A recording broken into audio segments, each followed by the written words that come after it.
Imagine you're relaxing by your own pool, but you're accused of trespassing because of your appearance. What happens next in Maple Grove is not only shocking, but it changes the entire community forever. The late afternoon sun cast a golden hue over Maple Grove residences, a serene apartment complex nestled in the heart of Denver, Colorado.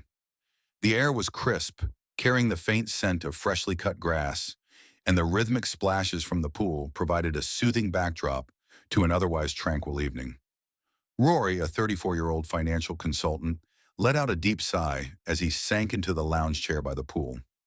The weight of the past few weeks had been relentless, filled with back-to-back meetings, looming deadlines, and the ever-present pressure of corporate life.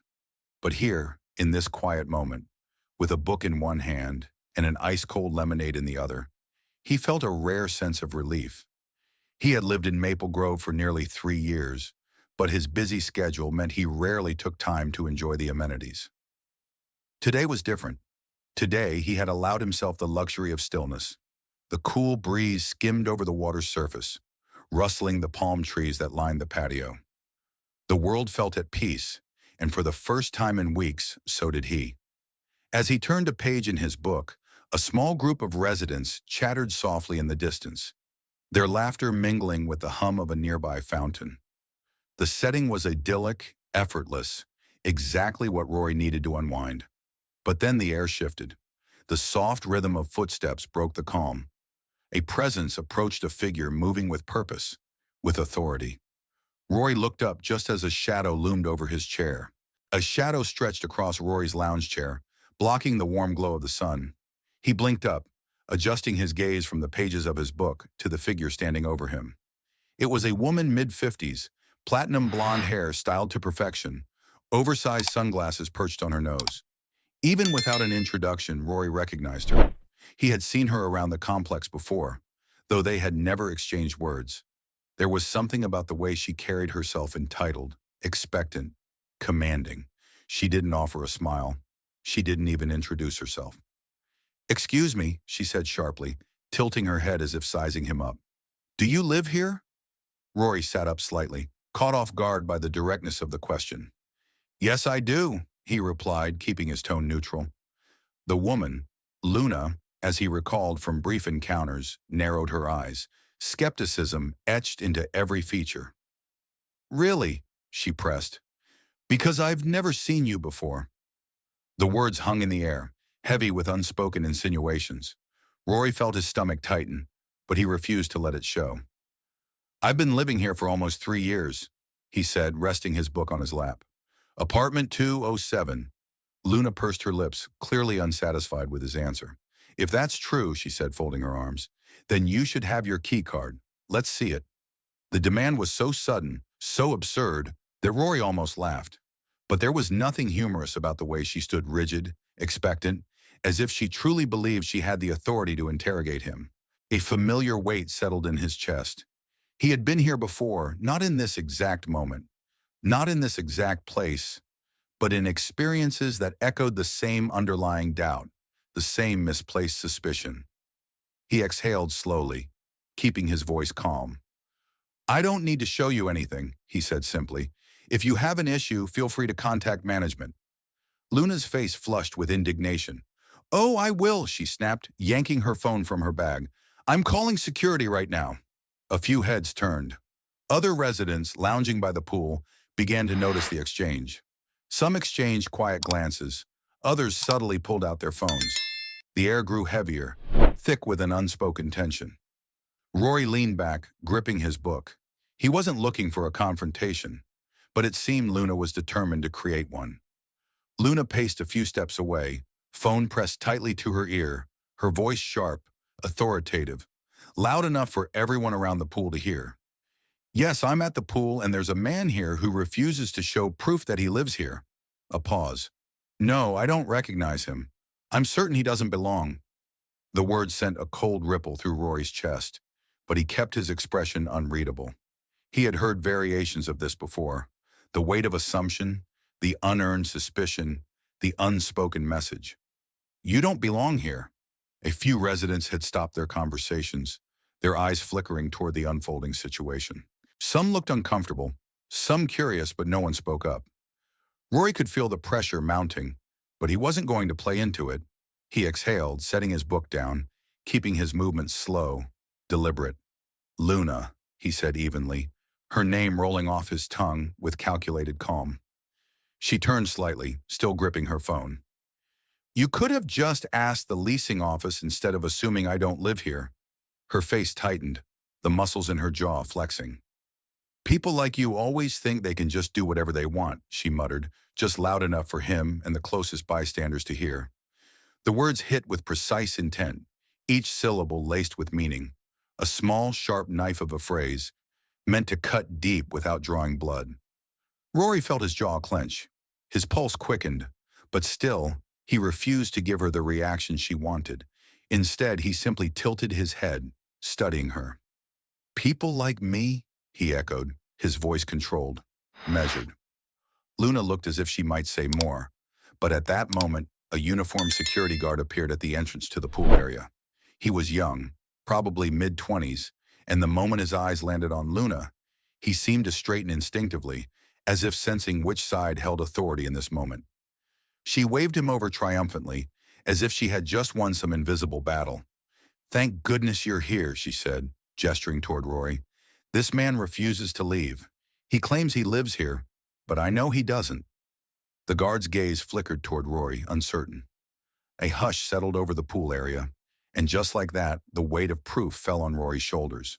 The young security guard approached, his footsteps measured, the uncertainty in his posture apparent.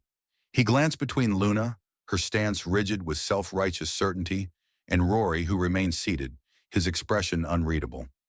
The entire pool area had fallen into a tense silence. The weight of unspoken judgments thick in the air. Sir, the guard addressed Rory, his tone neutral but cautious. Do you live here? Rory inhaled slowly before responding. Yes, apartment 207. I've been here for 3 years.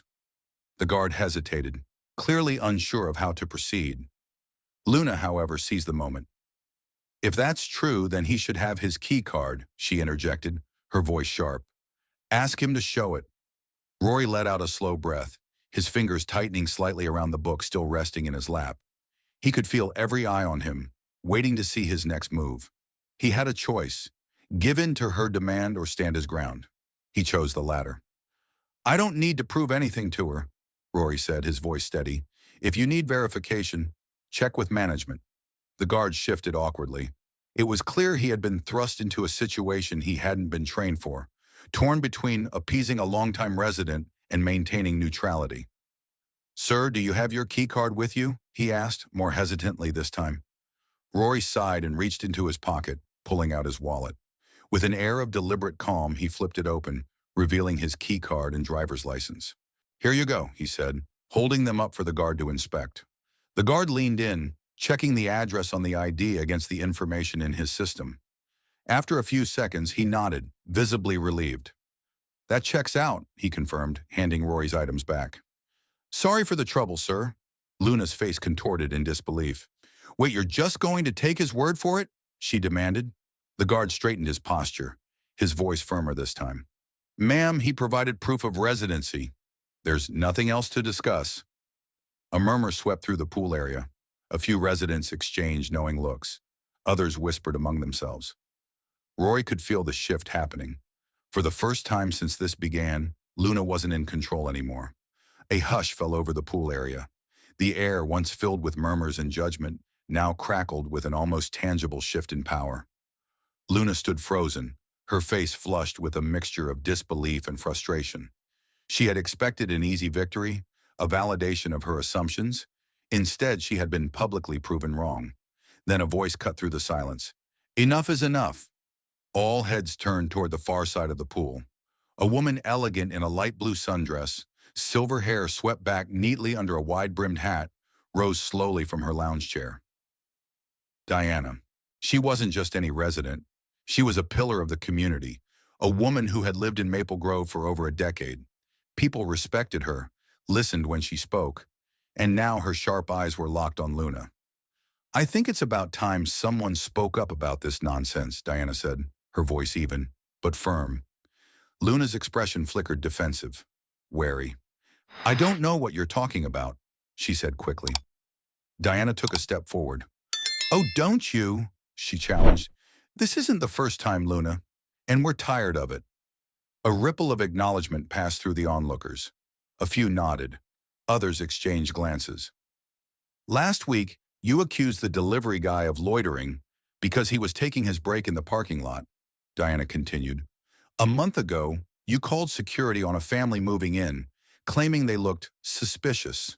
And let's not forget when you harassed the cleaning staff just for doing their jobs." Luna's jaw tightened. "That's not—" "And now this?" Diana cut her off. "Calling security on a man sitting by the pool, minding his business, because you decided he didn't belong?" The weight of Diana's words settled heavily over the crowd. Rory, still standing beside the security guard, felt a quiet relief. He had chosen to stay silent, to let the situation unfold. But now, watching Diana unravel the truth, he understood something. This wasn't just about him. It was about a pattern, a history, a problem much bigger than a single afternoon by the pool. A slow clap broke the tension, then another, and soon an entire chorus of applause rose against Luna's silence. The applause rippled through the pool area, not loud or mocking, but deliberate, a clear statement that the community had finally had enough. Luna's face burned crimson, her lips pressing into a thin, tight line. She glanced around, as if looking for anyone to defend her. But no one did. The very people who had once turned a blind eye to her behavior were now standing against her. With an abrupt huff, she grabbed her bag, turned sharply on her heel, and stormed out of the pool area. But the damage had already been done. Unbeknownst to Luna, someone had been recording the entire ordeal. Lucas, a younger resident sitting near the edge of the pool, had quietly captured everything on his phone. As the scene unfolded, he had already begun uploading the video with a simple caption. "This just happened at Maple Grove. When will it stop?" The moment Luna disappeared from sight, the tension in the air shifted. Conversations resumed, but the energy had changed. The pool area no longer felt like a battleground of suspicion and doubt. It felt like a place where people had finally taken a stand. But for Rory, the situation wasn't over. The next morning, he received an email from Landon, the property manager, requesting a meeting. When Rory arrived at the leasing office, he found Luna already there, seated stiffly across from Landon. Her arms were crossed, her expression unreadable, but the way her fingers twisted at the strap of her purse gave her away she was nervous. Landon, a man known for his measured professionalism, didn't waste time. "I reviewed the footage," he began. "And Luna, this isn't an isolated incident." Luna's mouth opened, ready to protest, but Landon raised a hand. "This behavior is unacceptable. You've created a pattern of harassment based on nothing but personal assumptions. As of today, you're receiving an official warning. Any further complaints of this nature will result in the termination of your lease." Silence. Then, "Fine," Luna muttered, standing abruptly and stalking out without another word. Landon turned to Rory, his expression softening. "I'm sorry this happened. If there's anything we can do to support you, please let me know." Rory nodded, grateful, but tired, because deep down he knew this wasn't just about one woman's actions. It was about changing an entire mindset. The air around Maple Grove felt different in the days that followed. A shift had taken place, subtle but undeniable. Neighbors who had once walked past each other in silence now exchanged small smiles, brief nods of acknowledgement.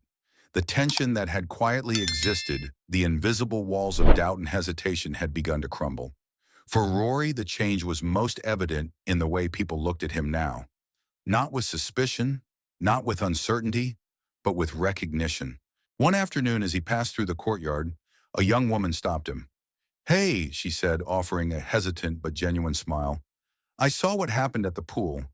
I'm sorry you had to go through that." Rory wasn't sure how to respond.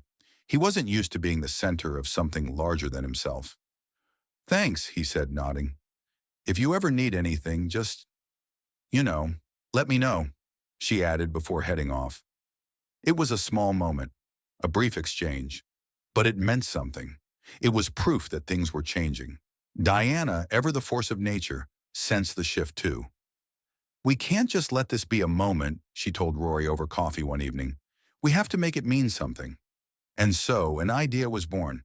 A week later, Rory and Diana hosted a community barbecue at the apartment complex, a way to bring people together, to encourage conversation, to build something lasting. The turnout was bigger than anyone expected. Families brought homemade dishes, kids played freely in the courtyard, strangers who had once been nothing more than passing faces now stood together, laughing, talking, connecting. Landon even showed up, nodding in approval as he watched the residents of Maple Grove begin to feel like an actual community. At one point, Diana sat beside Rory, handing him a plate of cookies. "You did something important here," she said. Rory shook his head. "We did." And as he looked around at the people mingling, sharing stories, breaking down invisible walls, he realized something. This wasn't just about what had happened at the pool. This was about what came next.